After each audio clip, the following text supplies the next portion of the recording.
Our title today is in the form of a question. Who is like Jehovah our God? And it almost sounds like a challenge, doesn't it? Who? Is it possible that anyone or anything could be his equal? This question arises, of course, because since the time of the flood, the gods on the earth and in the heavens are multiplying. For example, in the Shinto religion, sacred sites, objects, even trees, sometimes are worshipped. Even the emperor himself was worshipped as a god. In the Hindu religion, there's an estimate of something like 300 million gods in the Hindu religion. Of course, the experts will say, well, look, these are not individual gods. These are all manifestations of the one God, including their trimurti or trinity gods. Sound familiar? Yes, for the Western world, of course, in Christendom, there are many different examples of worship beyond just a single God. There's the Trinity, and then there's the saints that are often prayed before, including Mary, who's considered to be the Mother of God. So all of these tend to take the focus away from Jehovah, the original creator, and help people, stop people's minds focusing on him and go to other directions. As Jesus said, if you don't gather with me, what you're doing is scattering. Now, Colossians 3 verse 5 also alerts us to a different type of idolatry. If you'd like to go there firstly at Colossians chapter 3 and verse 5, it speaks of things that we might not normally think of as being an idol, a form of idolatry. Colossians 3:5 says, "Deaden therefore your body members that are on the earth as respects sexual immorality, uncleanness, uncontrolled sexual passion, hurtful desire, and greediness, which is idolatry." So a lot of these pursuits in life actually become the focus of individual people's lives, which then becomes a form of idolatry. It takes away all the power that God might have in a person's life and basically puts it into some other avenue. Materialism, for example, greed, sexual conquest. These things become the chief efforts in life. So the God of this system of things is also mentioned in the scriptures, and we know he's identified as Satan, the devil. Basically, Satan means opposer. The devil means slanderer. And most of the people that we meet generally don't have a good word to say about religion or God. And many will actually stand in opposition to the idea of there being a God. They use other explanations of how mankind got here, such as evolution. And that in itself is a form of idolatry because it takes the place of the Creator in people's minds and hearts. So what does the Bible have to say about gods as such? Just as a baseline idea of where we're going to start from, we could start at 1 Corinthians chapter 8. Now, 1 Corinthians chapter 8, again, a letter written to a people that struggled with a community that had all sorts of gods that were worshipped. In 1 Corinthians chapter 8, and we'll look at verses 5 and 6.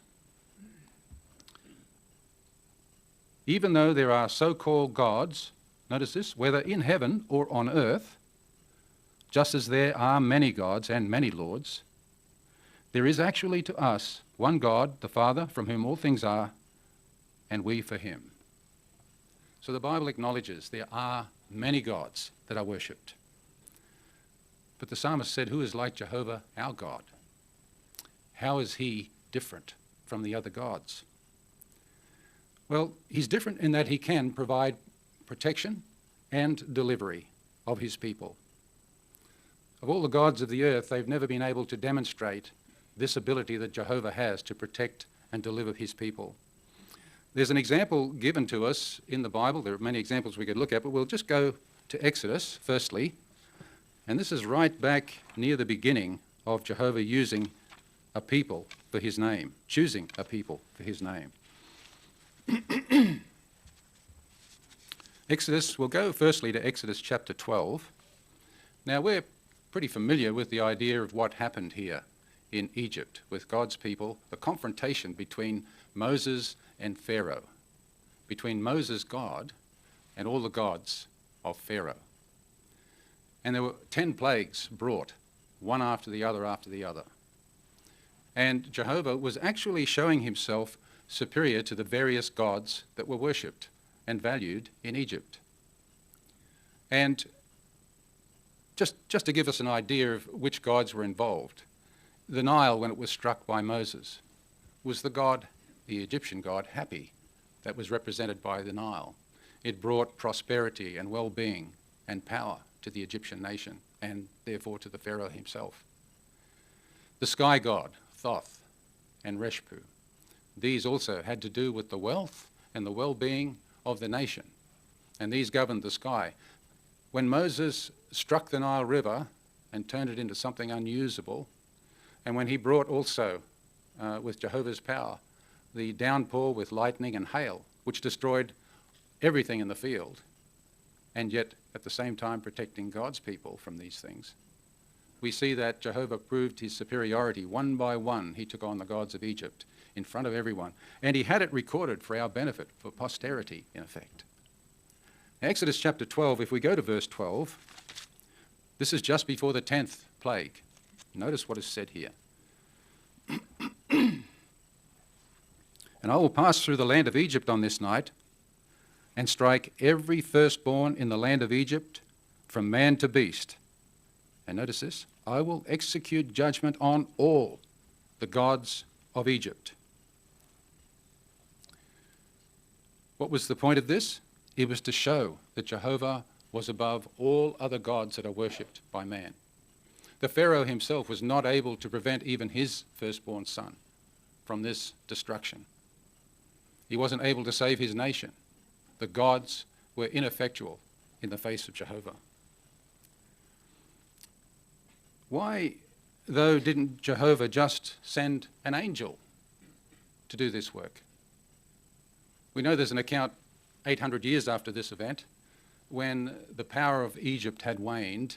Assyria was now the world power. Sennacherib was in charge. You would remember the account in Kings. They surrounded Jerusalem, the Assyrian army. They'd taken every other city in the whole of the area. But they made the mistake of calling down evil on Jehovah's name and telling the people in Jerusalem that they could not depend upon him to save them. We know the outcome there. Inside the walls, locked up with all the Jewish people, was the King Hezekiah, Isaiah. They were praying to Jehovah and asking for help. He listened. The outcome? He sent an angel, just one angel, and 185,000 men went to sleep that night and never woke up. That was what Jehovah was capable with, just using one of his angels. Why didn't he do this in Egypt? Why didn't he send 2 angels to get the job done? Well, if we go back, the answer is actually in chapter 9 of Exodus. And we're going to look at verse, well, let's read this little passage together from 13 through to 16, Exodus 9. Jehovah said to Moses, "Get up early in the morning and station yourself in front of Pharaoh, and say to him, 'This is what Jehovah, the God of the Hebrews, has said. Send my people away so that they may serve me.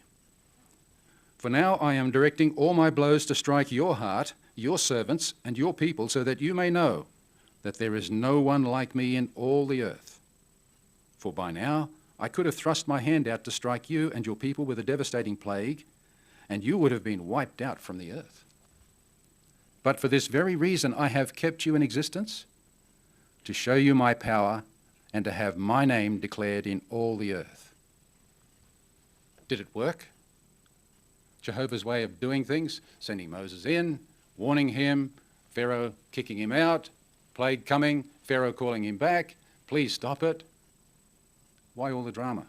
Well, it was really a demonstration of Jehovah's power, that no matter what people did, no matter who they worshipped or called upon, they could not stand against Jehovah.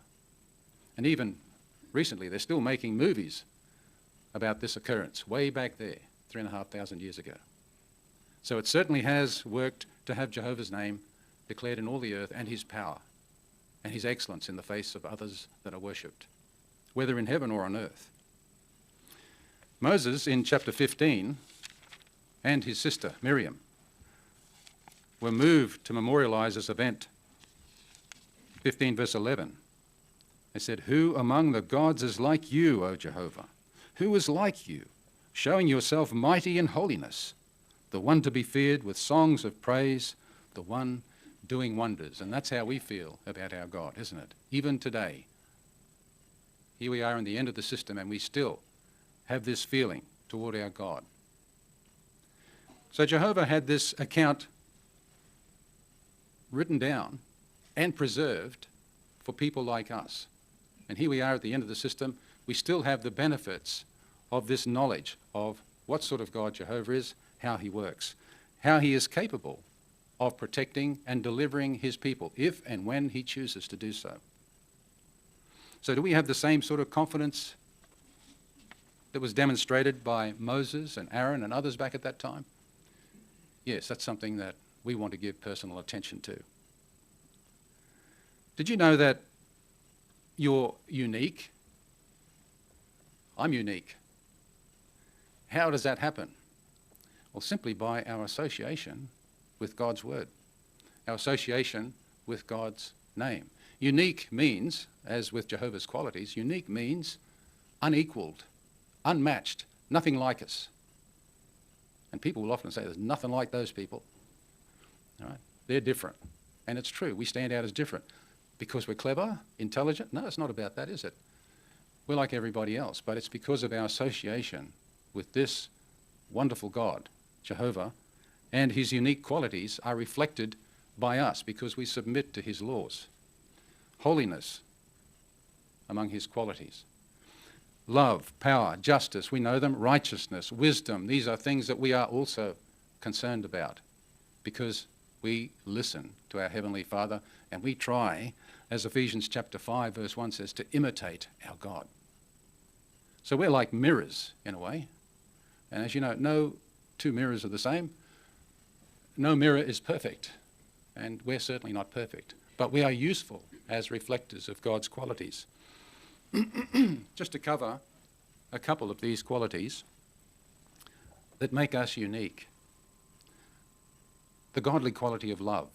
Now the world sings about love, doesn't it? There are love songs by the dozen.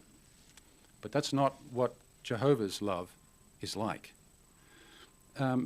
Jehovah has given us the capacity for godlike love, and he didn't withhold even his only begotten Son from mankind.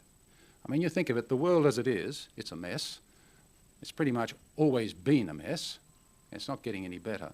And yet Jehovah sent us the closest person that he had to him for our benefits, so that we could, in effect, get a three-dimensional, in the flesh example of what it means to be a godly person. We get an idea of what Jehovah is through looking at Jesus, and we also get an idea of what he's looking for in us. Jesus is our exemplar, and we follow him and his way of doing things. And he gave a new law, you would remember, at John 13:35, about love. By this all will know that you are different. You are my disciples. How? In this, he said, that you love one another. And he was talking about the fact that he was going to give his life for his brothers, for mankind in general. And we give of ourselves too, don't we? We don't just selfishly conduct our own life.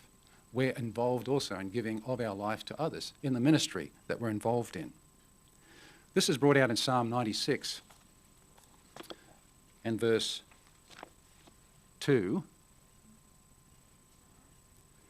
Do you struggle with the witnessing work, brothers and sisters? Some of us are naturally good speakers. Some of us are quite sociable animals, as they say, and we mix and talk easily, but many of us don't. We struggle with the ministry. But we submit ourselves to it. Why? Because this is what Jehovah's looking for. He's looking for people and he's using us to do it. Verse 2 says in 96, "Sing to Jehovah, praise his name, proclaim the good news of his salvation day after day." We're never off duty, are we? If we get an opportunity to talk about Jehovah, we take it, no matter what the time of day. But this is not something that is, as we say sing here, it's not a dirge, is it?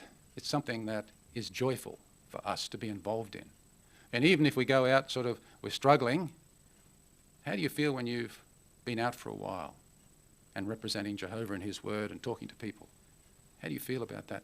We feel quite happy, don't we? There's a sense of joy attached to this work. And it's something that we're not naturally inclined to do. But Jehovah knows, and he gives his spirit, and that's the result of it. So that makes us unique. Who are Jehovah's Witnesses? Oh, those people, they're always out there with the Bible knocking on people's doors. That's unique, isn't it? There's nothing like us in that. We're known for it across the earth. So in that, we represent or reflect Jehovah's love for people, because this work will also be used as a basis for judgment for people, but an opportunity also to learn about everlasting life and what Jehovah is doing for mankind behind the scenes. We're also unique in wisdom. Again, not because we're particularly clever people or more intelligent than others. What makes us wise? Well, when the world talks about wisdom, where does it go to for aphorisms and for wise sayings and thinking? Well, they go to the big thinkers of the earth, don't they? The philosophers, those who are highly educated, and the writers, and less so to politicians these days, and for good reason. Where do Jehovah's people, though, go for wisdom? Well, the recommendation we find in James. If we go to James, and we're going to look at James 1 and verse 5. Now, if anyone of you is lacking in wisdom, let him keep on asking God, for he gives generously to all and without reproaching, and it will be given him. I don't know if this has ever happened to you, brothers, but sometimes when you're really struggling with some problem and you need to go to an expert or a technician to sort it out, they sort of look at you a bit strange, don't they? And they sort of, oh, you're an idiot. All right, I'll help you, but it'll cost you. And if you're my generation and have struggled with technology, you'll know what I'm talking about. That's not Jehovah's way of doing things, though, is it? He actually encourages us to go to him. He encourages us to pray, to speak with him. It says that he gives, not stingily, but generously and without reproach. And notice the last sentence. It will, not maybe, it will be given. And we're encouraged to keep on asking in faith. So Jehovah is someone who takes even the little people into account, those who are not viewed as anything special by the world. He recognizes those who look to him. Wisdom, as they say, is proved righteous by its works. Who are Jehovah's Witnesses? They're those people that don't accept blood. They're a little bit strange, What if your wife was dying? Wouldn't you agree to give her a blood transfusion? This is the way the world views the Bible's idea about abstaining from blood, Acts chapter 15. Is that really wise, Surely God doesn't want you to die early. Just a little point from the NBA. Have you heard of the NBA, brothers and sisters? It's not the National Basketball Association. It's the National Blood Authority. And it's an organisation set up by the Australian government. And if you read some of it, it sounds very much like our literature and what has been recommended for years. But interestingly, if you go to that site, the NBA, National Blood Authority site, and you type in the search bar, mortality. You know what mortality means? Type in the search bar, mortality. What comes up? Blood transfusion is associated with increased risk of mortality, increased risk of morbidity, ICU length of stay, and hospital length of stay. In plain language, if you're having a blood transfusion, the statistics show that it may cause problems for you, an increased risk of death, an increased risk of sickness or failure to thrive, an increased stay in ICU and an increased stay in the hospital. That's going to cost somebody money, isn't it? So now they're starting to look at this differently. Is it wise to listen to Jehovah's laws? What makes us wise? Well, it's not the wisdom of the world, is it? Sooner or later they come around to Jehovah's way of thinking and dealing with matters. And we reflect that wisdom in the choices that we make. So, for the foregoing reasons, and many others, Jehovah really deserves our exclusive devotion. He is absolutely beyond compare. He is unique, as the word unique suggests, unmatched, incomparable. There's nothing like him. And so it is with those who follow his ways on the earth. We just naturally begin to stand out as unique simply because we align ourselves with his principles. And you've probably had the experience yourself where you've been in a strange town and there are hundreds of people in the street and you spot a couple and you say, I'll bet they're witnesses. And 9 times out of 10 we're right, aren't we? Just ordinary people, but there's something about us because of our association with Jehovah and his principles.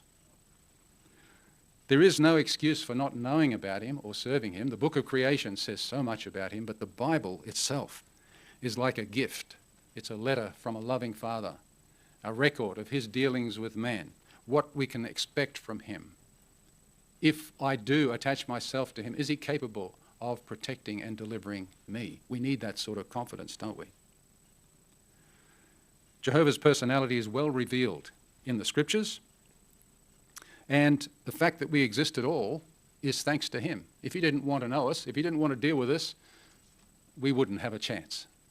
But Jehovah actually is inviting people. One of the first scriptures I learned when I was studying the Bible, and you probably remember it, Isaiah 43:10. You are my witnesses, my servant whom I have chosen. So Jehovah actually is looking for people to serve him. And if we respond well, we get chosen, we get help, and we get a future.